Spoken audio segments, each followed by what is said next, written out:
It's not just about the VP for me. It's about the MVP. You know, most vice presidential. And to me, it's obvious.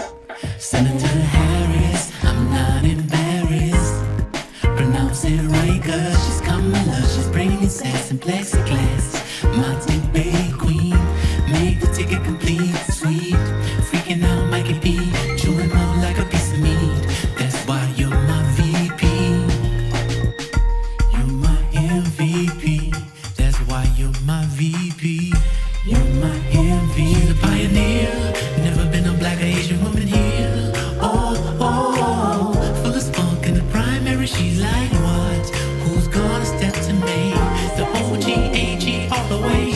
You know Biden had to pick your bay in the debate with Joe. You let him know that you were that little girl, attorney general girl. Break the conventional girl. Win that mortgage case, girl. To help 84,000 Californians. And that little girl was me. Girl, you know I love the way you employ your prosecutorial expertise. Where you protected the Affordable Care Act.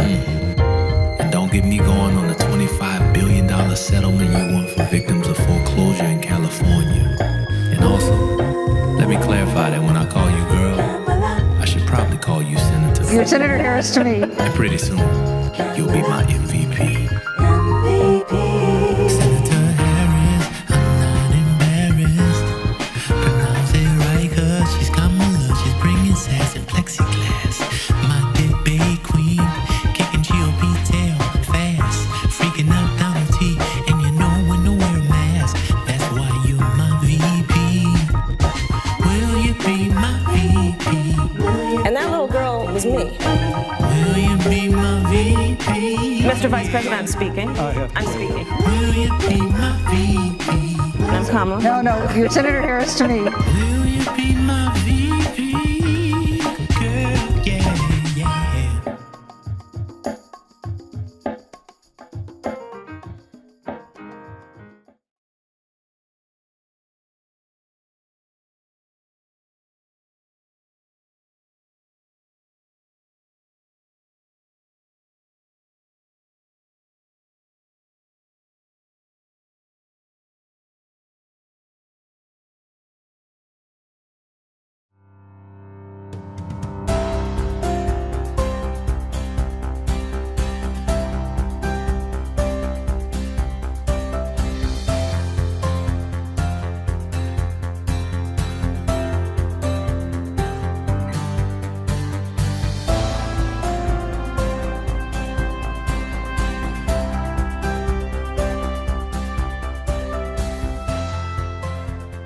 You know, first, Reverend Middlebrook, always an honor to be with you and talk to you. I consider you a walking history book. Thank you, Doc. Listen, you make my mornings every morning. Well, thank so you. I'm delighted to be here. So let's talk a little bit about your life. You know, everybody knows you here present day, and we know about the work you do here in East Tennessee and in Knoxville. But what got us to the point of the Reverend Harold Middlebrook? Tell me about your childhood growing up. I grew up in Memphis, and Memphis was the cotton capital of the South. It was kind of the capital of West Tennessee, rural West Tennessee, Arkansas, North Mississippi, all of the farmers, cotton farmers. And Memphis was a segregated city, and it had two national honors. It was the quietest city in the nation, and it was the cleanest city in the nation. But it was one of the most segregated cities in the nation. As a boy, my grandparents and my mother always said to me, things are gonna change, things are gonna get better. My grandmother said to me at 5, you are somebody. She really said, boy. You know, nowadays we would say, Big Mama, you mean Roy or Troy, but she said, you're somebody. Your feet might be in the mud, but your head ought to be in the stars. And I heard the pastor of our church preaching about Moses and leading the children of Israel and the other judges of the nation of Israel. And it became embedded in me. Early on in life as a teenager, I was exposed to a man named Lieutenant George Lee. Lieutenant Lee was a staunch Republican. In fact, back in my day, most black folk were Republicans. And Lieutenant Lee was an advisor to Eisenhower and an advisor to Nixon. And he organized in Memphis civic clubs. And they were based on wards. And the 13th Ward Junior Civic Club, I became president. And they said that they were going to give a $50 reward to whoever registered the largest number of voters. Now, I was in the 10th grade, but every afternoon was spent trying to get people to register to vote. I won the $50 in the 10th grade. And so my grandfather used to sit at the table, the breakfast table, drinking his coffee with a little inducement. And, and he would say, God's going to straighten this mess out. God's going to straighten this mess out. Talking about segregation. Talking about segregation and talking about the way, you know, in my town in Memphis back then, if there was an automobile accident between an African American, a Negro, as we were called then, and a white, you knew that they were different because the paper would say, an accident occurred with Mrs. So-and-so and whatever the black lady's name was, no title whatsoever. And you grew up with people saying you knew your place, but there was an urge within me that says this is not it, this is not it. And so, you know, in the 10th grade, I'm working in voter registration, community organization in the 13th Ward. In the 12th grade, 1960, I'm president of the student council at Booker T. Washington. And I don't know how I ended up at Lemoyne College that morning. Because wasn't nothing there but college freshmen and sophomores. But I ended up there. I'm still asking how. And we ended up going to sit in at libraries. Everybody else went to jail. I went to juvenile. So they got out on Saturday afternoons. I couldn't get out till Monday because the judge had to come. And then I left Memphis that June to go to Morehouse, and they were sitting in there. And so my freshman year, I became involved with Julian Bond and Herschel Sullivan and Lonnie King and Doris Smith and all of the, and we were sitting in at Rich's and Davidson's, and we invited Dr. King. He had just moved back to Atlanta. We invited Dr. King to come over and to talk to us about nonviolence. And somebody said to him as he was talking, Doc, it's good to talk about it, but will you show us how to do it? And we ended up going to Rich's and Davidson's, sitting in, and I ended up in jail with Dr. King and with the others. And so my early years were bent and spent. I had a pretty well-rounded early life, as far as I know, you know. Like the rest of the kids, we rolled tires down the street and we played cowboys and Indians with a stick for a horse and a stick for a gun. But there was an urgency about my life that I really think came from genes that were handed down. My grandmother was a stalwart, say, you know, we go fight this thing. When you say you're having these meetings with Dr. King, you're learning from him as a group, What are those interactions like for so many of us who only know Dr. King from film? And we see the speeches and we hear talk. But what is it like as a young man listening to this other young man with all of these crazy revolutionary ideas? Well, we were really fascinated. Remember now, Martin King was a Morehouse man himself.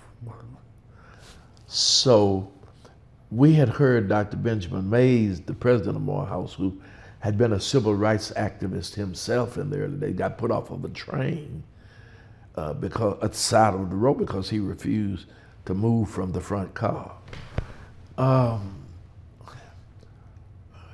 Martin King was well versed in the whole concept of nonviolence, from Jesus through Gandhi, through Thoreau, and to be able to listen to him every day. Now, he took some breaks from your teaching because he could tell some jokes. Really? Yeah, I mean, they were all clean, but he could tell some jokes. And he was a fun kind of guy. He loved to swim, but he was fascinating to me because I had grown up with a stereotypical view of what a preacher was to be. That's why when I went to Morehouse, I really went to be the Black Perry Mason. Wait a minute. I had heard Perry Mason on the radio. Okay. And then we had a TV in our house. We were the first person on. My stepfather went and bought a TV to keep us from going to the show on Saturdays. So I saw some old Perry Mason things. And I knew some attorneys. I was going to be an attorney because I wasn't going to wear the sagging coats and the shoes turned up at the toe. I was not going to eat chicken everywhere you went. And so I went off to be an attorney, but I saw a new preacher, a new image of what a preacher can be. And as I watched him, I started understanding without understanding that I was understanding the transition and how you bring together the church and the community. And so I was fascinated. Martin was a prophet. We didn't Julian know this. Bond. Mm-hmm. Mm-hmm. Martin was a prophet in our time. Julian was the beginning of the politician. His dad had been an educator and had been president of a school. Lonnie King was a kind of just down-to-earth Herschel Sullivan was Miss Spellman, but yet she was able to draw. And you have to understand now, for Spellman ladies back then to be involved in the movement was an interesting thing because they couldn't leave campus unless they left in a group. You had to have special car privileges as a Spellman lady to be able to get in a car on the campus. If you came over to Morehouse on Sunday to eat dinner, she had to wear stockings, heels, and she had to have her gloves. That's right. Those were the, and so here was a whole new perspective for me in life, coming from where I had come. But Martin King, back to where you, was the epitome of a man who understood, I think, that there was a special calling on his life. Yeah. So you're with your classmates. You all are organizing. You're going to sit-ins. You've had some times where you were arrested. Tell me about that. Oh yeah. Atlanta, Memphis, twice. Tuscaloosa, Alabama, Danville, Virginia. Oh yeah, a number of times. So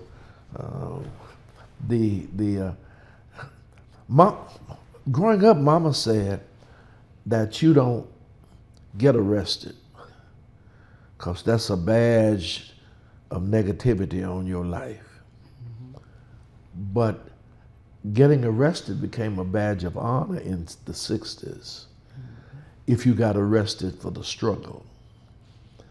And in most of the cases, they were eventually expunged, or after time. But it was always difficult. It was an honor to go to jail. Let me tell you what Right. was. Take me back. Let me tell you what was interesting. Unlike many of the students at Morehouse, I was poor. Not poor, poor. I couldn't afford the OR. Mama would write letters and send baked cakes in that kind of boxes and put $5 in it, and that was a struggle. But to go sit in, you had to have some money in your pocket. So they had set up a fund, and several of us would, when we would go sit in, we'd have to sign money out of the fund.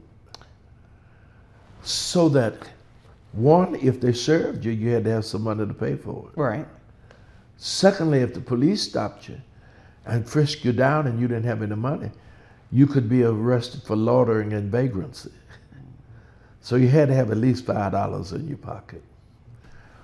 But it was always interesting to be around those fellas who, like Julian Bond, whose daddy was a professor and had been president of a college, and who had some resources. But you were considered on an equal basis with them. They didn't see you as, you were just my partner, you were my friend. And so Morehouse built those kinds of relationships for us. The civil rights movement built those kinds of relationships there. Some friends in Alabama and around the country that I still converse with 50, 60 years later. During those arrests, were you ever hit or seen some of your friends hit? Oh yeah. We had a couple of mini freedom rides before the major freedom rides out of Atlanta, going up to Chattanooga, going over to Birmingham, going up to South Carolina, and and in the marches, you knew you were gonna get.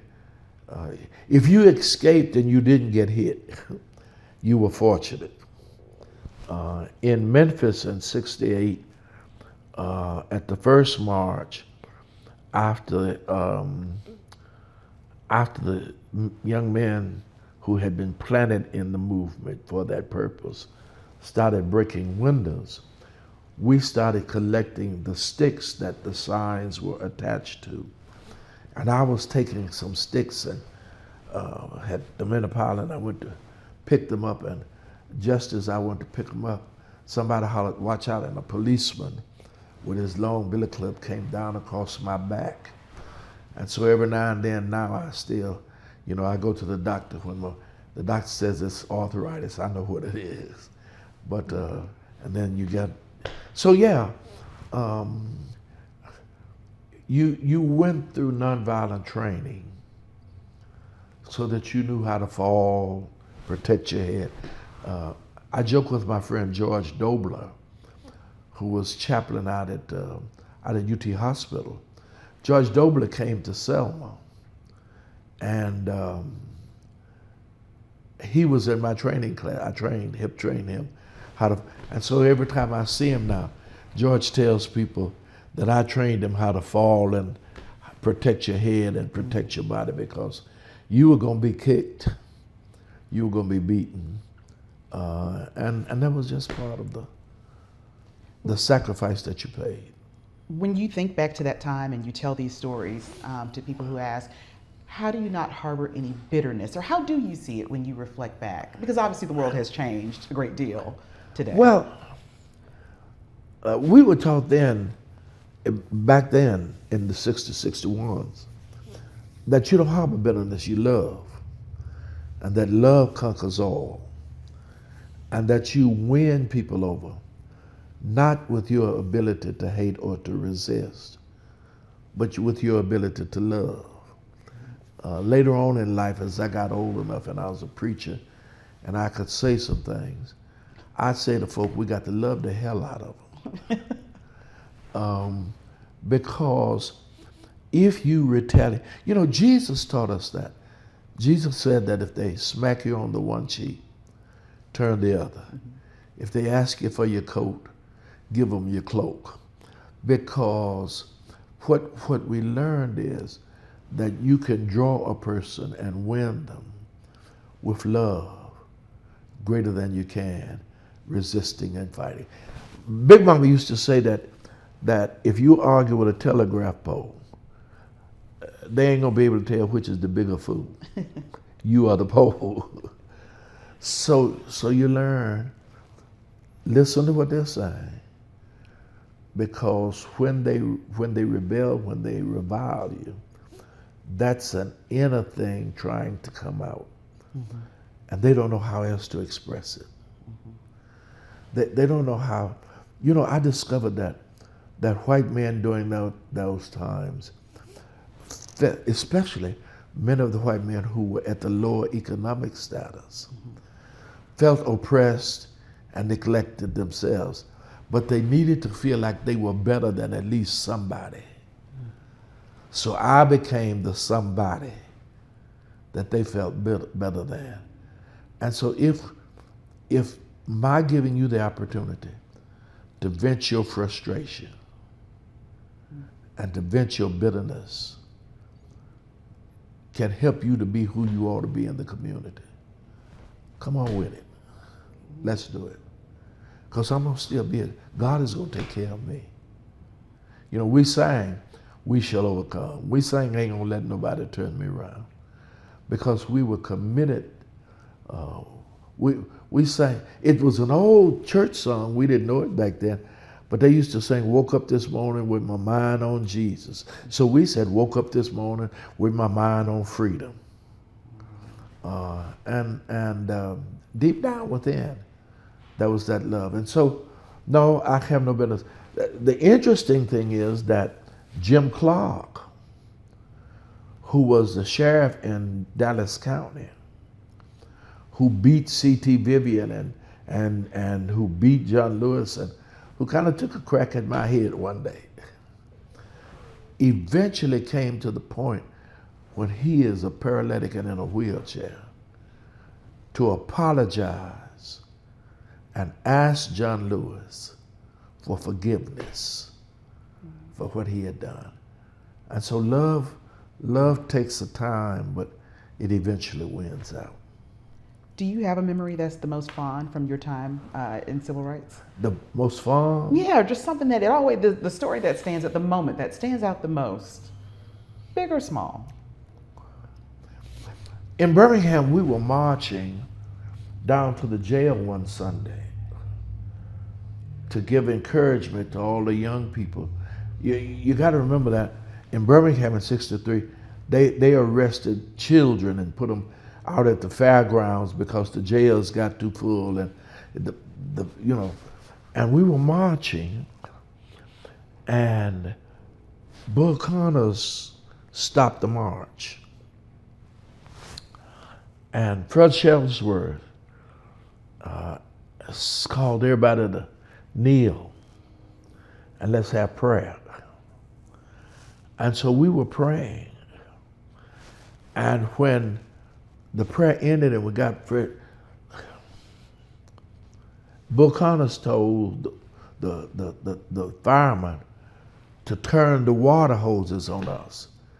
Well, we had seen the water hoses and felt them over at the parks and all when we were marching.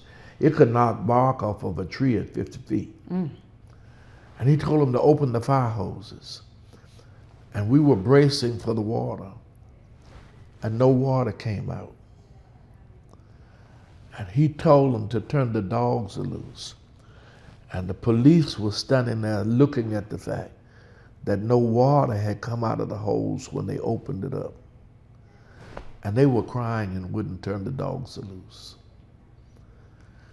And that was the most memorable, because it said, we eventually marched on through. It said that as God had parted the Red Sea for the children of Israel. He parted it for us. I guess another memorable experience out of Birmingham was they bombed the motel, the A.G. Gaston Motel. And we went up the street because the crowds were gathering and people were all mad because they had bombed the motel where we were. And Dr. King was trying to quieten the crowd, and they bombed the church. And we left the church and went out to Inslee, Alabama, to Dr. King's brother's house, A.D. And we had just walked through the living room, and Naomi, A.D.'s wife, came through and closed the living room door, and we were in the den, and the whole front of the house went. And so we were in 3 bombings in one night. Yeah, those 3 bombings in one night. 3, one night. Yeah. And none of that ever made you say, well, maybe this is too dangerous? No, because if you died for a cause. Martin King said, any man who has not found a cause worth dying for has not found a reason to live. And, we were crazy, I guess. You look back over it now and you say, fools rush in where angels fear to tread. But I don't think we had the sense enough to be afraid. We really believed when we sang, we shall overcome, there was a verse that said, God is on our side. And we really believed that God was on our side. Plus, we really believed that Jesus died for a cause, that Gandhi died for a cause. And we had men dying in Vietnam for something that we didn't understand. When I was in high school, my senior year, not knowing what I'm gonna do, and my folk ain't got no money. Okay. Because you poor. Because we poor. I applied for colleges, and I didn't know whether I was gonna go or not. So they came and recruited a bunch of us for the Army. I took the shots and the test, and I was scheduled to be sworn into the U.S. Army on June 22nd. But I got a letter to say report to Morehouse on June 12th for a special program. And so later on, we demonstrating, and they called us to come down to the draft board because we got 2S deferment, and they gonna try to figure out how to take that from us because we're demonstrating. And they gave you this sheet of paper, and they said, would you bear arms against the United States, against the enemies of the United States? And I put down conditionally. And the man says, conditionally? I said, yeah.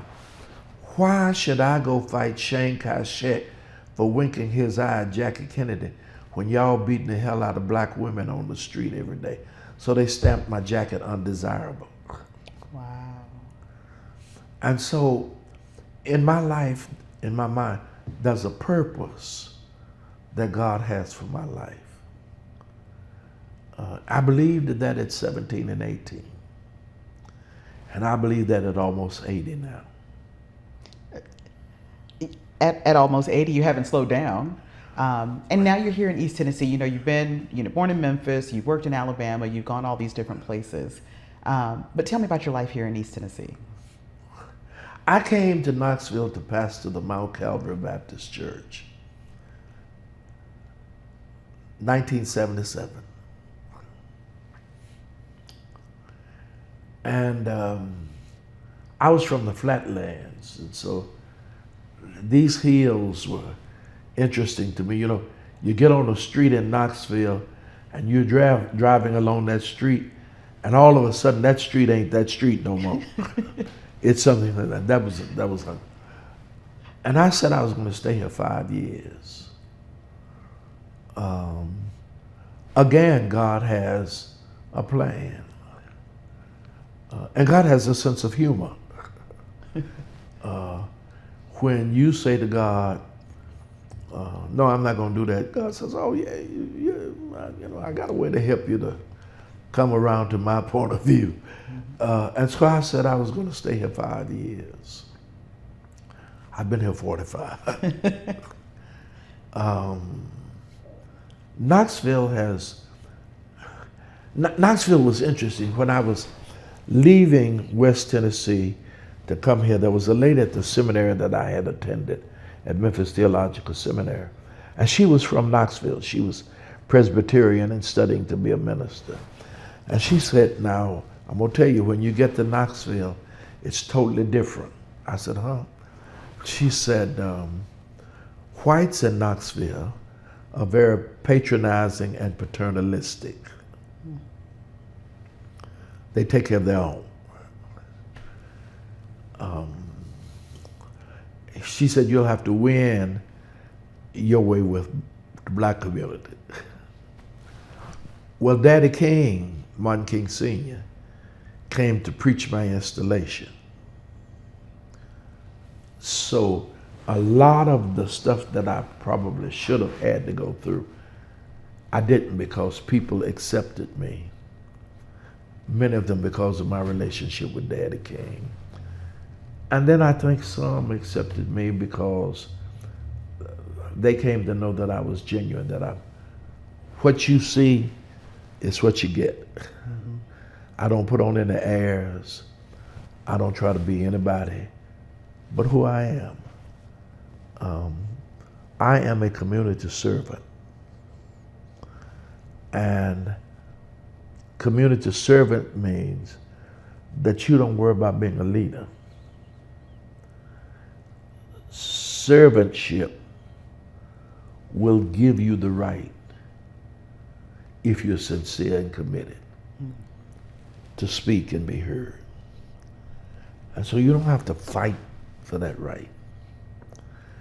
You don't have to try to convince anybody. You just serve. And God has a marvelous way of taking you from here to here, if that's where he wants you to be. And so I don't, you know. Throughout your years, you stayed committed with civil rights.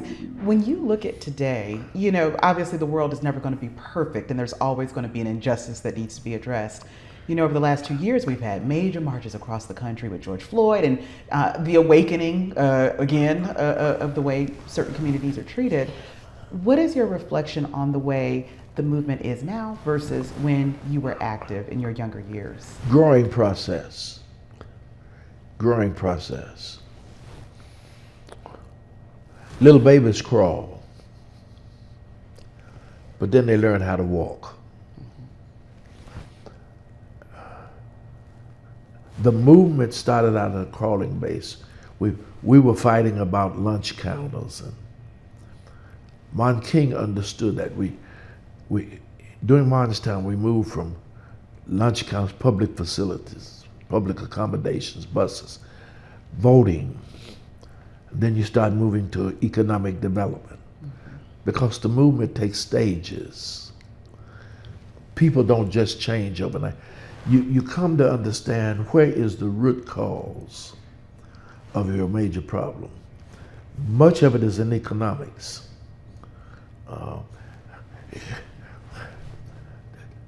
The folks at the top level at the major corporations didn't get concerned about us fighting for a lunch counter, because they wasn't coming to the lunch counter anyhow. They were going to the country club.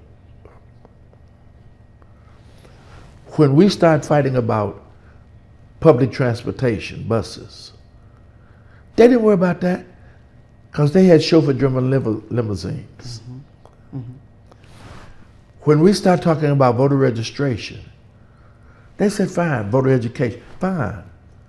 Anybody who's going to run, we're going to either buy them off, run them off, or kill them off. Wow.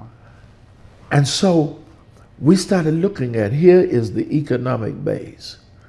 The folk who control 95% of the wealth are satisfied because they see all of the other 5% fighting each other for the crumbs that are left.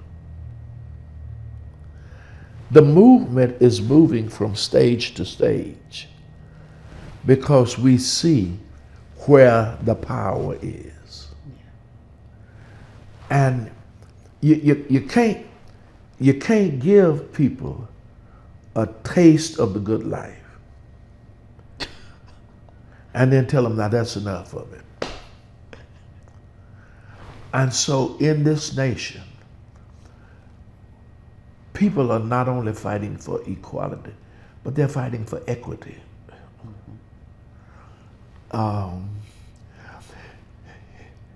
If they got a baseball field and you got a big fence around it, and there's some little holes, the tall man can peep through it. But you got to put a stool out there so that the short man can see it also. Because if the short man sees the tall man seeing it, he wants to see it too. Where we are now is we've lost our minds. We've lost our sense of morality in this country. We're wanting to go back. But back to what? And people are talking about, don't read this book and don't talk about critical race theory. And how you gonna not talk about how you got to where you are without talking about the folk who were there? Mrs. Obama said that we're leaving a White House that we've lived in, that our foreparents built. Well, how you gonna talk about the White House? How you gonna talk about the fact that Washington, D.C. is the capital, and you hired a Frenchman to design the streets, and he quit, and a black astronomer has to come and design the streets of D.C.? So it is impossible to really talk about your greatness. Back 30 years ago, I was making speeches saying that if America is going to rise, we're going to rise together. What's we're going to say? You can't keep me in the ditch and keep your foot on my neck and you be great. Because if you rise, I'm going to rise. I'm going to come out of the ditch also.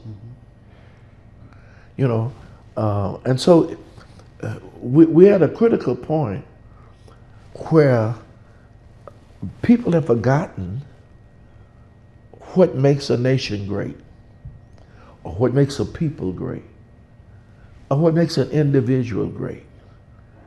You've got to study your history. For if you don't know where you've been, you can't appreciate where you are, and you have no sense of where you're going. And if you get there, you don't know you're there. Yeah. So I am convinced that we're going through a period in this nation where we have been the leading nation for 200 years. And it's almost gone to our head, and now we're having to struggle to see who we are and what we're all about. Yeah. Yes? Okay. Everything's fine after that. Just use this mic. Okay. What happened? No, it's fine. It just turned a little bit. Oh, I'm sorry. You got a little bit of spirit. I told you. And we're going I'm sorry. We're going to do the wrap now, Tom. No, you're. I need I to think sit. we have I think 30. I'm going to go ahead and kind of wrap him up. Do you want me to keep going a little more? A little pad or? We can do a little bit more about experience here in Knoxville, what that was, what kind of came. Question, sir. Whenever you did your, where did you do your training? Was it at the Highland? Huh? Where did you do your nonviolence training? Was it at the Highland? No, I did my Highland. Or you I've here been in to Knoxville? Highland, I've been down, but I did my nonviolence training in the streets and in jail. Okay, gotcha. Yeah, that was just, Okay. right at the time. But I got you. maybe a couple more ties here and there. Okay. Yeah, no. When I first heard of Highlander, it was the communist camp. Some of our training on how to do certain stuff, we had workshops at Dorchester, Georgia, and at Frogmore, South Carolina. But much of my nonviolent training was inherent and at the feet of Martin and at the feet of the struggle doing it. Yeah. So once you came to Knoxville, you pastored First Church. What was your civil rights involvement in Knoxville, especially in the early days? We know you have a long history with the MLK Commission, but in the 70s, what were you doing? Well, I came here in '77 because Daddy King came to do my installation, and it was at the same time that James Earl Ray had escaped. The mayor at that time asked me to serve on the Yellow Ribbon campaign when the hostages were held in Iran. I was involved in that. I was around the CAC programs, and we had a couple of groups over the years of clergy, black and white, who met, who talked, who worked together to try to resolve some issues. I was involved, the late Reverend W.C. Parker and others through KICMA in calling on our people to show up for school board meetings and to make changes.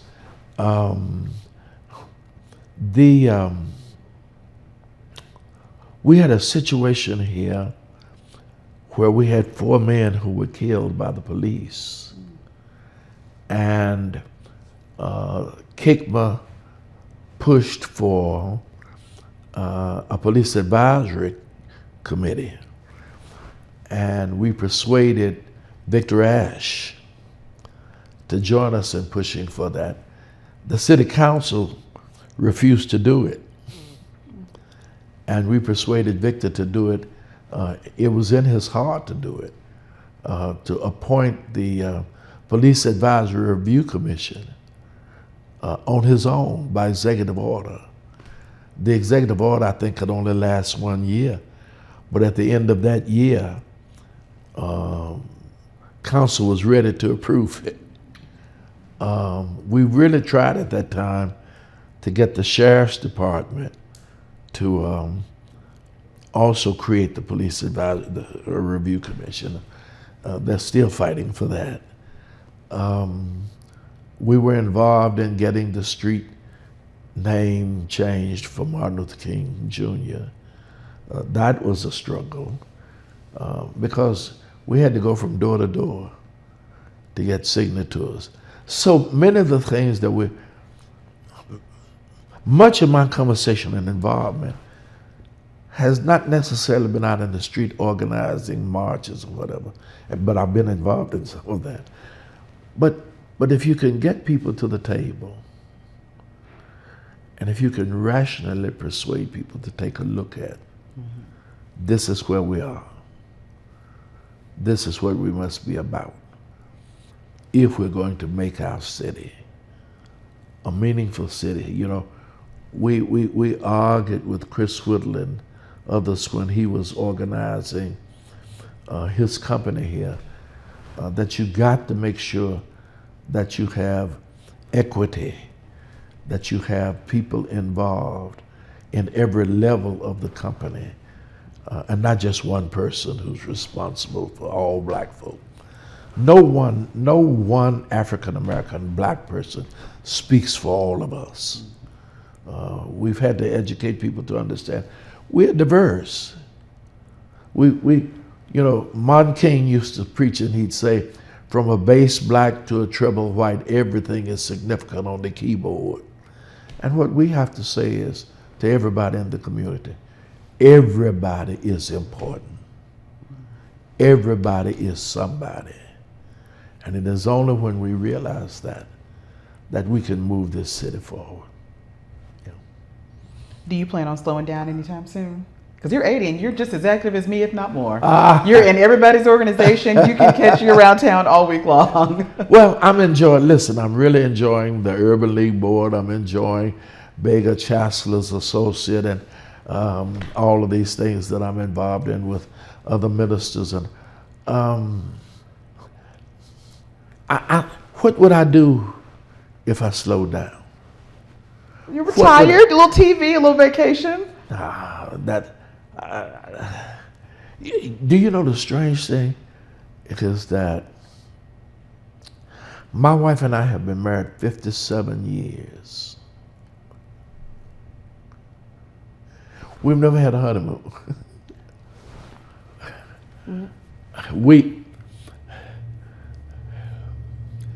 Our honeymoon and our vacation was going to conventions for the church, or me going somewhere to preach a revival. And so now the children are all gone, and we sit there looking at TV some, and I start falling off to sleep.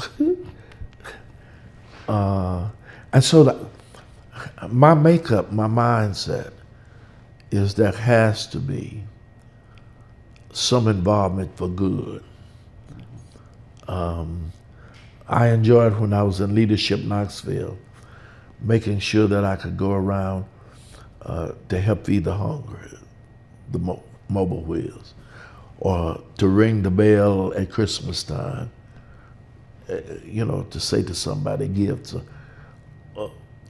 to work, doing moderator of our association, to work to make sure that causes and people were, that's my life. My life is about people and about causes. And somebody said once, I remember, slow down, you need to rest. And I remember saying to them that there's going to come a time when a mortuary is going to get me. And they're going to put me in a casket. And I'm going to have plenty of time for resting. Because I want somebody to say, may the work I've done speak for me. Did you feed the hungry? Did you try to clothe the naked? Did you give the very best of your service? I'm an old preacher, and so I tell people I believe that there's another resurrection. I believe it, and I want to hear him say, "Well done." And to have been there and seen Martin King lying on that balcony, bleeding, but kind of at peace because he had given the best of his service. And so God has not called me to die a martyr's death, but he has caused me to serve the best I could. And that's all I know. When you talk about service, you have been with the Knoxville MLK Commission since inception, since it started? Yeah, I came to this city and I saw people all. When I first came here, UT was having its service and Knoxville College was having its own service, and I worked to help get Job Corps here, but they were having their service, and the Alphas were having their service, and the YMCA was having their service, and the YW, and Advocates for Neighborhood Development, and you get 15 people here, 20 people, and that's not what Martin was about. Martin was about unity, and so Tank Strickland and Bob Booker and one or two others, and we sent out letters to every organization. And we met at the old Chamber of Commerce. And we talked, and I was really surprised because, well, let me say, I prayed mightily first, but I was surprised that nobody fought it and said no when we talked about coming together to form a real unified Martin Luther King celebration and to help develop leadership out of the African American community. And so 40 years ago, well, really 41 years ago, we called people together. But 40 years ago, we had our first celebration. I never shall forget, Victor Ash said to us, he and Randy Tyree, we had Randy Tyree and Victor there. And Victor said to us, this celebration is too big to be kept in the church. It needs to be carried to the people's house, which was the auditorium, so everybody can come. And we did, we tried that. It did not have the same flavor. Okay. The movement was a church-based, church-oriented. And so we needed to carry it back to the church, number one. Number two, we didn't have many more folk from the white community coming to the auditorium. They came to the church. So why, and so we went back to the church because the movement was faith-based. Right. And it has to remain. That's the one question that I push to young people now as they carry on the struggle. Keep it faith-based. Keep God in the movement. Keep your eye on understanding that we're not to antagonize each other, but we are to be brothers. We are to draw each other, and we are to win each other. And so I have enjoyed life. I've enjoyed these 45 years. Would I have done some things differently? Probably. I don't know what, but probably. But I've enjoyed Knoxville. I've seen changes in Knoxville. You know, when I came here, there was not a Tirsa Smith here. You're right. Yeah. You're right. Yeah, I've seen media change.